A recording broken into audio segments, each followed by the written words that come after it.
charms, all in a native pot.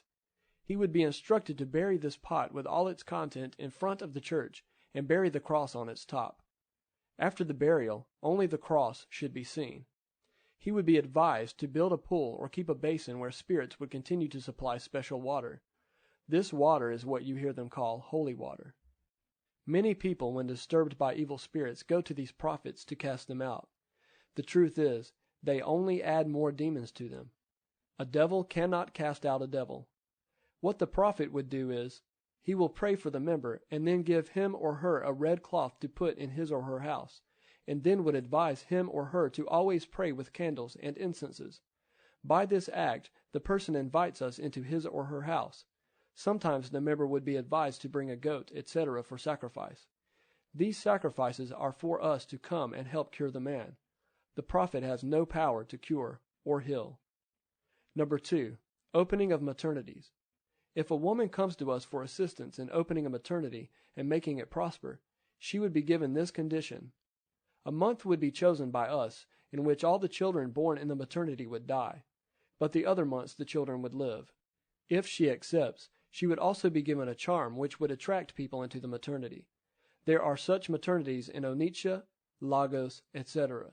Shoes are not allowed into such maternities. Number 3, opening of fancy stores.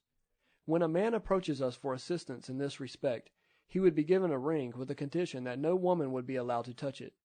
He also must agree to be our member. If he accepts to fulfill these conditions, his store would be stocked always with the best and latest materials, by us. Number 4, giving of children. If a barren woman goes to some native doctors after laying her complaints, she would be asked to bring the following: a white cock, a goat, native chalk, and baby care. She would be advised to go, and in her absence the native doctor will come to us bringing these things. We would then mix certain things which are difficult to explain in writing, and include human ashes. He would use this charm to cook food for the woman. She would become pregnant and give birth, but it's not a normal human being. If the child is a female, she would live and even get married, but would remain barren all her life. If the child is a male, he will live and even be trained, only to die suddenly. They never live to bury their parents. I would like to mention here that barrenness is mostly caused by demons. You may see a woman barren here on earth, but she would have children in the sea. I therefore advise God's children to wait on God alone, because only God gives real children. Number 5, giving of money. If a man comes to us for money, he would be given these conditions to fulfill. He will be asked to give a part of his body, or if he has a family, he would be asked to bring his son. If single, he would be asked to bring his elder or younger brother. Whoever he decides to bring must be from the same womb. Something worth mentioning is, during the killing of the victim, the person who brought him would be given a spear or an arrow. His relations would be made to file past in a mirror. As soon as the one he had donated passes, he would be asked to strike, and as this happens, the victim would die where he is. There are other methods, but one thing Satan does is this. He makes sure that in the different methods, the donor becomes responsible for the death of the victim by making the donor strike the victim. Remember, Satan has no free gift. Chapter 4. How Satan Fights Christians. For we wrestle not against flesh and blood, but against principalities, against powers, against spiritual wickedness in high places. Ephesians 6:10-12. Fighting Christians. After the command by Lucifer to fight the Christians, we then sat and mapped out ways of fighting them as follows. Number 1, causing sickness. Number 2, causing barrenness. Number 3, causing slumber in the church. Number 4, causing confusion in the church. Number 5, causing lukewarmness in the church. Number 6, making them ignorant of the Word of God. Number 7, by fashion and emulation. Number 8, fighting them physically. Amongst the above, I would like to explain 2. Number 1, fighting physically. With the TV given to me, I would see the born-again Christians. We do not fight hypocrites because they belong to us already. We would then send our girls first to the big churches.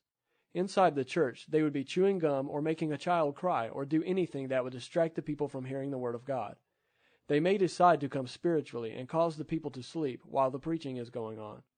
The moment they see you have a sober reflection because of the preaching, they would wait on you outside the church, and as you come out, one of them would greet you and even present you a gift, and it's always what you love, and would appear very friendly.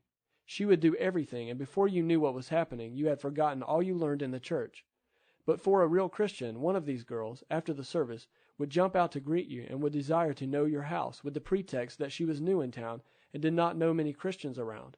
On taking her home, she would quickly buy bananas, and the Christian would take this as a gesture of love. She would continue her visits until she finally puts off the light of Christ in you, and then stops coming. Major operations in the living churches and fellowships are discouraging the Christians from reading and studying the Word of God, and thereby making them ignorant of their authority and of the promises of God. In crusade grounds, these girls would be sent to cause disagreements and quarrels. How Christians are known.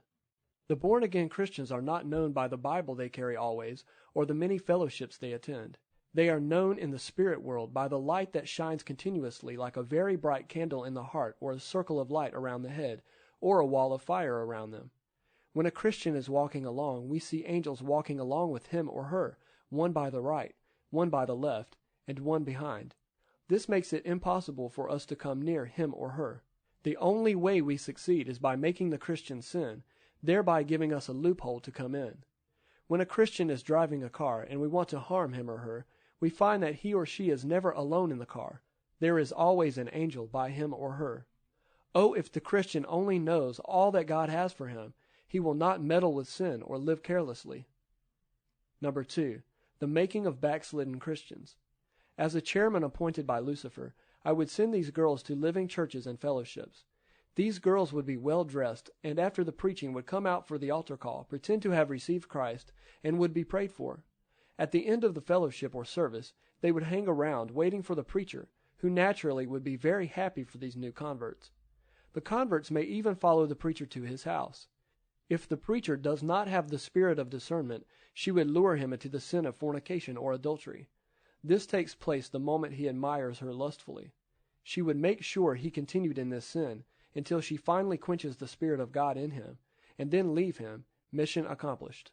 At this juncture, I would like to give a testimony of a minister. In the evil spirit world, he is known as a man of God. When he went on his knees, there would be confusion among us. We therefore sent these girls to him. The man would even feed them, but would refuse to be enticed. They did all they could, but never succeeded. As a result, these girls were killed for their failure. I then changed into a woman and went to him, and by words and actions tried to entice him, but he was adamant. This was too much for me, so I decided to kill him physically. One day, this minister went to Ottowekpe Road, Market Town. I watched him as he bent down to price some commodities. I wheeled an oncoming trailer loaded with drums of oil into the market where he was.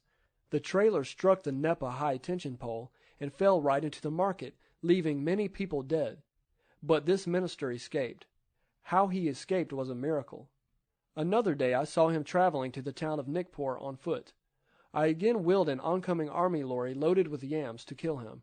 The lorry went straight into the new cemetery road, killed many people, but this minister again escaped. After this second attempt we gave up. He is still alive. Because of a single Christian, the devil may decide to destroy many souls, thinking he could kill him, but he always fails. These incidents had happened to many Christians unknown to them, but their God always delivered them. The trouble is, the devil does not give up. His thoughts are always, I may succeed. But he never does. As long as the Christian walks with God's love and remains in him and does not get entangled with the affairs of this life, the devil can never succeed, no matter how hard he tries. Only the unbeliever is at his disposal. The oppression of the Christian. This mostly happens in dreams. A Christian may see, in his or her dreams, the following. Number 1, a dead relation visiting him or her. Number 2, masquerades pursuing him or her. Number 3, mates swimming in the river. Number 4, mates bringing food and asking him or her to eat. Number 5, a single female having sexual intercourse or even a married one having sex with a man. This, if not dealt with, sometimes leads to barrenness. or a pregnant woman sees herself having sexual intercourse with a man,